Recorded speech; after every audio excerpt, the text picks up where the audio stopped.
Over the weekend, the Department of Justice and the FBI dropped a lot more of the Epstein files. Now, a lot of these files had lots of information that relates to Bitcoin, crypto, and digital currencies as a whole. And in this video, we're gonna go over the timeline and what effects it had, what impacts it'll have on crypto, and why the price moved as it did with a lot of volatility over the weekend.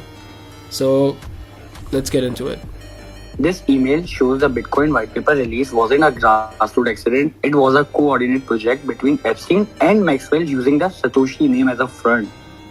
1 year later, we found more mails discussing forming a new currency called the Sharia for use in the Middle East.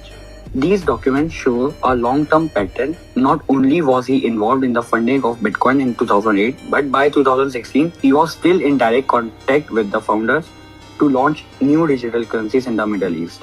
The biggest red flag is how close Epstein was to a Bitcoin funding channel and early development circle. Here are the main links. MIT funding. Epstein sent $850K to MIT funding between 2002 and 2017. Part of these funds supported the MIT Digital Currency Initiative, the group that paid Bitcoin core developers during a funding crisis. Moreover, the DCI was paying people like Gavin and Vlad when the Bitcoin Foundation ran out of money. Epstein visited MIT 9 times. He met staff privately. His name was hidden internally. They called him Voldemort.